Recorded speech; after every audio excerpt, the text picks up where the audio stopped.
Alors, je continue la correction de cette fiche. Donc, on avait corrigé la dernière fois l'exercice numéro 8. Donc, je continue avec la deuxième partie et l'exercice numéro 9. Donc, exercice 9. Un commerçant accorde une réduction de 15% sur un article dont le prix marqué est de 120 €. Petit 1, première question. On nous demande de calculer le coefficient multiplicateur associé à la réduction. Donc calculer un coefficient multiplicateur, c'est ce qu'on a fait dans l'exercice 8 déjà.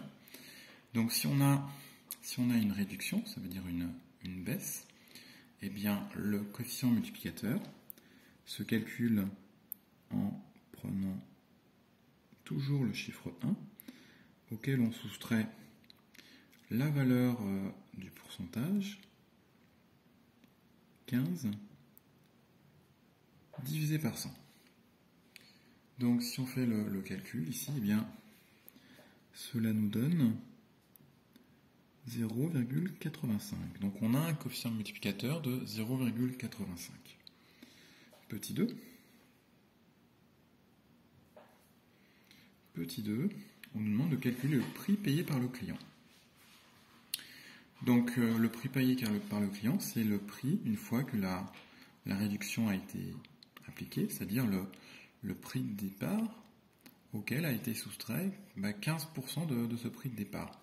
Donc on a calculé le coefficient multiplicateur, il suffit de l'utiliser pour calculer le nouveau prix.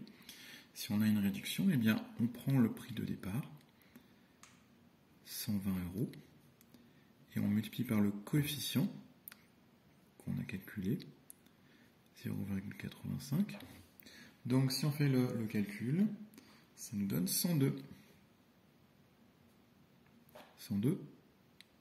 €. Donc au final, le client, après réduction, va payer un prix de 102 €. Ensuite, exercice numéro 10.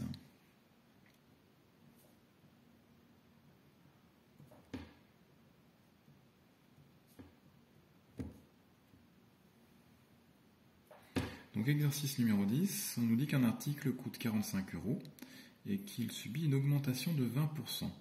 On nous demande de calculer le coefficient multiplicateur associé à l'augmentation.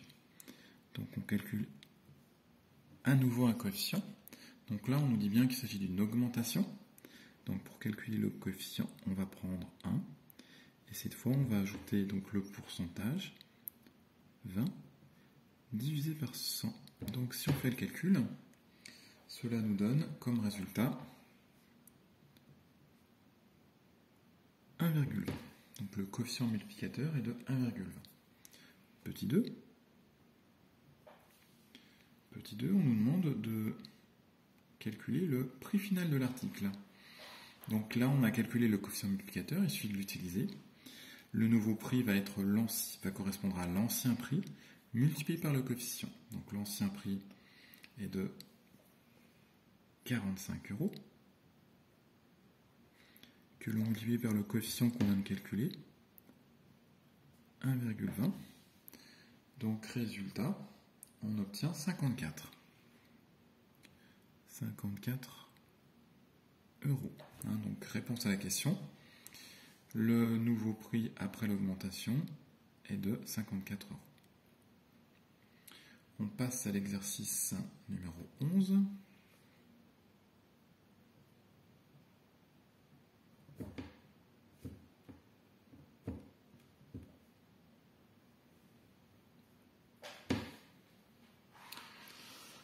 Donc exercice numéro 11, on nous dit que le prix initial d'un produit est de 40 € et qu'après une remise, il vaut 36,80.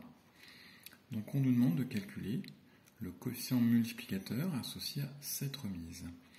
Donc on sait que le coefficient multiplicateur, c'est le nombre par lequel on multiplie le prix de départ pour trouver le prix final.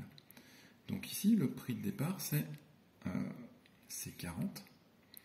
Et donc, si on multiplie ce prix par le coefficient, on doit trouver le nouveau prix après remise, donc 36,80. Donc, autrement dit, ça veut dire que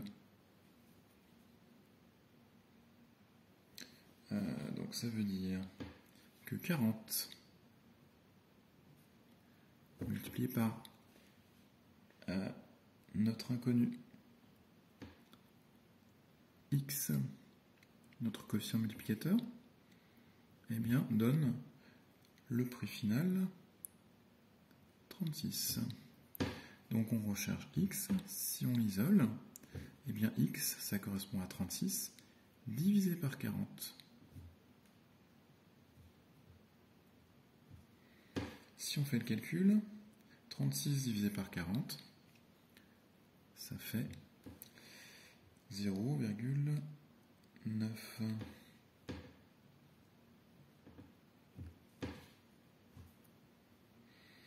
Alors 0,9, on peut écrire que 0,9 c'est égal à 1 moins 0,1. Autrement dit, 1 moins 10 divisé par 100. Donc ce nombre-là, c'est le pourcentage de réduction. Donc la réduction au final est de 10%. Alors plus précisément, le taux de remise, c'est comme ça que l'appel est énoncé.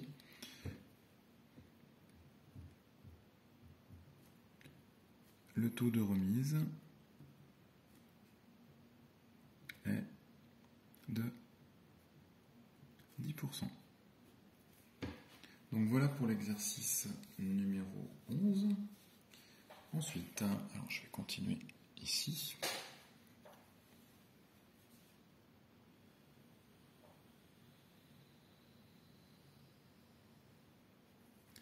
Alors, exercice numéro 12.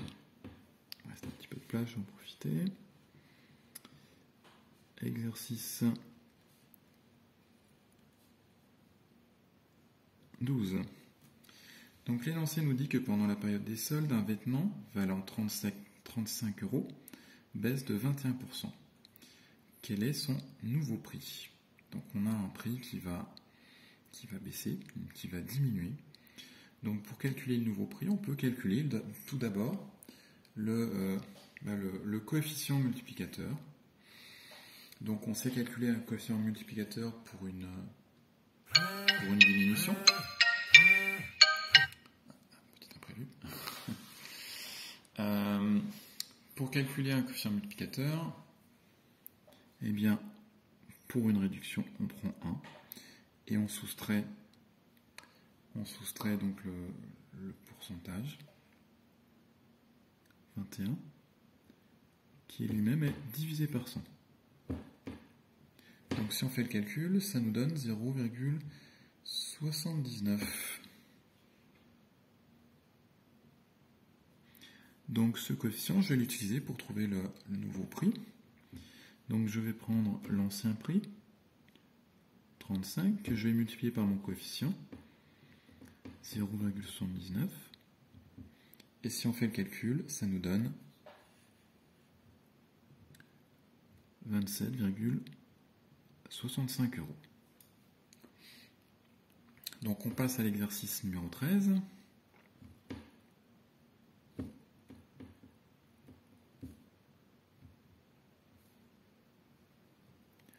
Donc exercice numéro 13. Un fromage de chèvre fabriqué de manière artisanale perd 18% de sa masse après égouttage et séchage. Si sa masse était de 320 grammes, quelle est sa masse au moment de déguster? Donc là, on est dans une situation où on a une diminution de 18%. Donc là aussi, on va commencer par calculer le coefficient multiplicateur qui correspond à une diminution. Donc ce coefficient va être égal à 1 moins 18 divisé par 100, ce qui nous donne 0,82. Donc pour trouver la nouvelle masse, je dois multiplier la masse de départ par ce coefficient. Donc la masse de départ, elle est de 320, multiplié par le coefficient de 0,18, ça nous donne 262,4 grammes, hein, puisque c'est une masse en grammes qu'on a au départ. Donc au final, on peut répondre à la question. Le fromage qu'on va déguster aura une masse de 262,4 grammes. Alors, exercice numéro 14.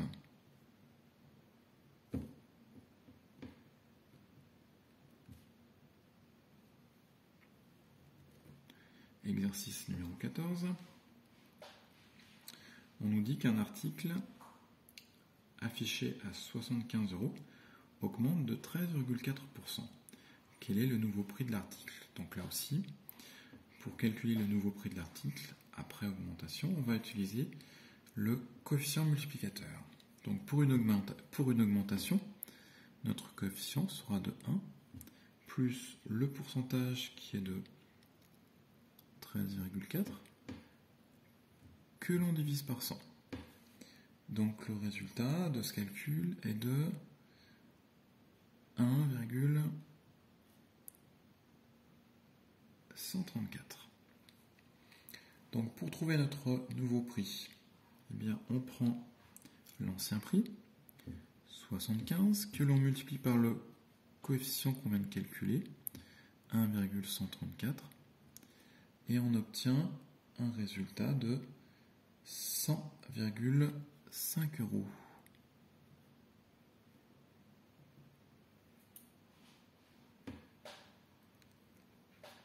Alors, donc je vais m'arrêter là pour ces exercices.